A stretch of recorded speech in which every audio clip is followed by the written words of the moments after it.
My name is Darryl Kwao. Thanks for joining us on the marketplace. Now, persons who want to fly to London, even via transit through other European airlines, may be hit with some challenges and delays. It's coming after British Airways cut its daily flights on the Accra-London Accra route to 5 from 7.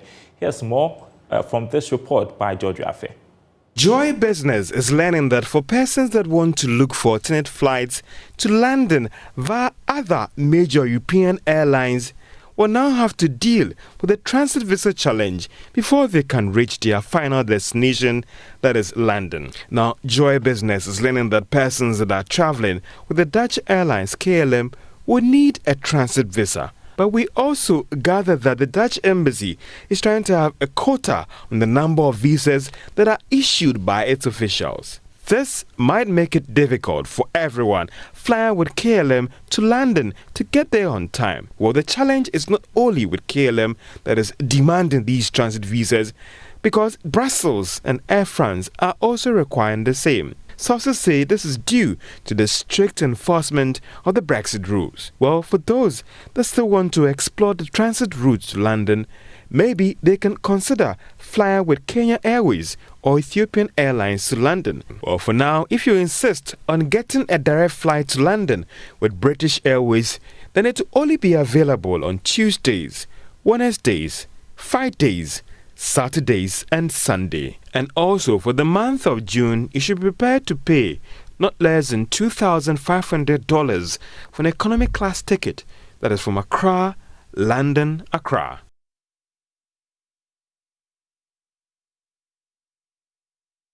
Well, joining us to discuss this further is Dominic Andor, who is Managing Editor of Aviation Ghana. Good afternoon to you, Dominic. Great to have you on the program.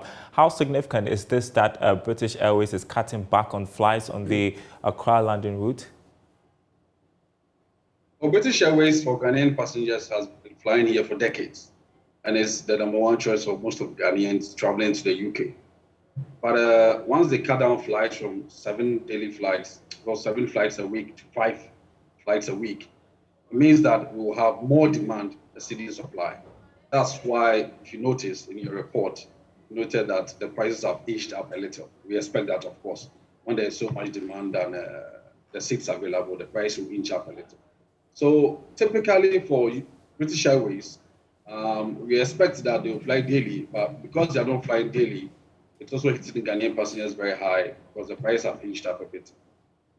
And we understand this is as a result of a staffing shortage, but BA is not the only airline facing this problem. So what sort of pressure are airlines under following the post-pandemic staffing shortages? Heathrow is BA's base at its hub. It operates thousands of flights out of Heathrow to Accra and other destinations around the world. During the pandemic, they laid off staff. Trying to get these staff back is a problem because some have moved on. The real difficulty lies in the fact that in aviation, there's a lot of red tapes.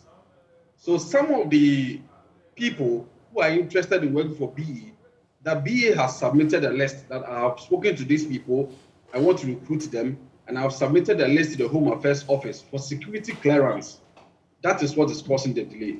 Because from the security side, you don't want somebody who is deemed terrorist, a suspect, someone who has question marks about security working at the airport. When this list was submitted, for instance, to the Home Affairs Office last month, it took a lot of time for few of those on the list to be cleared by the security operatives that, yes, you are qualified to work at the airport. So the airline does the interviews, send a list to the British government, the security guys, to also look at it and assess whether these people qualify to work at the airport. Because of what happened, a decade ago about security and etc., we are very careful about who works at the airport for which airline. That is also a major component. The second part is that there's a shortage of skilled workforce. We don't have a lot of people who are already skilled in airport operations and airline management available to recruit. So the new ones you are employing, you are taking them to training. And when you finish the training, you then submit their list to the government to assess these people. The list then delays, and then you don't have enough manpower at the airport to process people for flights. That is actually what is causing the delay. And do you expect more airlines to follow in the suit of British Airways, what they have done as in cutting back on flights? British Airways is mainly because of the challenges they have faced in their home base of Heathrow. In Africa, we know that unemployment itself is a challenge. And even trained aviation professionals, we had a lot of backlog that were not in employment. So African carriers and other European carriers haven't had much of an issue in relation to that. Mostly is BA and a few others, UK flights. Now, the challenge is Ghanaian passengers, what do we do? Because it's been slashed from 7 to 5 flights per week, and we still have to travel. There are alternatives that we are looking at. If either you go by KLM, Brussels, Air France, and connect to the UK, where you require a transit visa, or you can do the other African carriers, like Kenya Airways and Ethiopian Airlines, where Ghanaians don't require transit visas traveling to Kenya or connecting flights from Addis Ababa. You can use those two and others like Air Morocco to get to London and at a cheaper fare. Today, for instance, when we checked on Ethiopian Airlines to London return, it's about $1,300. If you check on Kenya Airways, it's about $980 return. You only have to connect the flight via Nairobi or connect the flight via Addis Ababa, where you don't require a transit visa. So for those going to the UK who don't have the time to apply for a transit visa, or they have to go immediately, they can look at that options and get into the UK at a cheaper fare. All right. I know that generally airlines are yet to recover from the impact of COVID-19. And so for how long before we see things normalize? In fact, in our space, I would say things have normalized for Ghanaian carriers. And even in the UK, for instance, look at the number of people at the airport wanting to fly.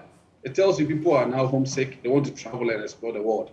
In Ghana, almost all the airlines have gone back to their pre-COVID-19 frequencies, operating daily flights from Accra or to Accra. Very few of them are still operating below their capacity. And even that, they are doing more frequencies. Initially, when on September 1st, 2001, when the airport was reopened, they were doing 2 flights. They increased to 3 flights. Some are doing 4 flights. Some are now doing 5 flights. But most of the airlines, like 99% of them, are doing daily frequencies from Accra. So for the Accra market, yes, I would say we have recovered, and we are looking forward to a lot more people traveling. If you look at the figures coming out, the first quarter figures looks promising.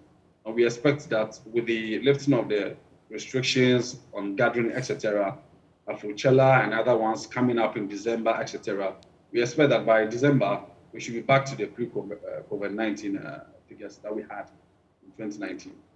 Okay, my final question, when you listen to the report, George talks about challenges for even those applying transit routes. So I'm just wondering, what are the alternatives there for people who are used to flying the Accra-London route with British Airways on the days that flights have been cancelled?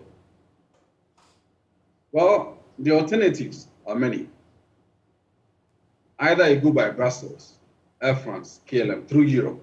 And because of Brexit, you require a transit visa to use those flights. The other option for Ghanaian travelers is that go through Kenya, Addis Ababa, to get to London. And those routes, you don't require a transit visa. Because Ghanaians is visa on arrival in Kenya for us, it's visa on arrival in Ethiopia for us. And they are very seamless connection. The connection time is very good. They can connect through either Nairobi or Addis Ababa to London. And of course, you can take the opportunity to explore those 2 countries as well. Spend a day in Nairobi, have fun. If you're not in a hurry, spend a day in Nairobi, have fun and continue. Do the same in Ethiopia, have fun for a day and continue. But if you still want to get to London as quickly as possible for a cheap fare, then you can just simply connect via Nairobi. You don't sleep over, just connect via Nairobi and get to London, or connect via Addis Ababa to London. And they are very cheap. 980 on KQ, which is Kenya Airways, and about 1,300 cedis on Ethiopian Airlines. And it's a very good option for those wanting to travel to London, but because of the a lot of demand on British Airways, the fares have gone up. They can't match the fares, so they can't pay for the fares, or there are no even seats available. They can use those other options, KQ and then Ethiopian Airlines, to get to London. All right, Dominic and Managing Editor, Aviation Ghana, thanks so much for your time and telling us more about this story that we are following for you. British Airways cutting back on flights on the Accra-London Accra route.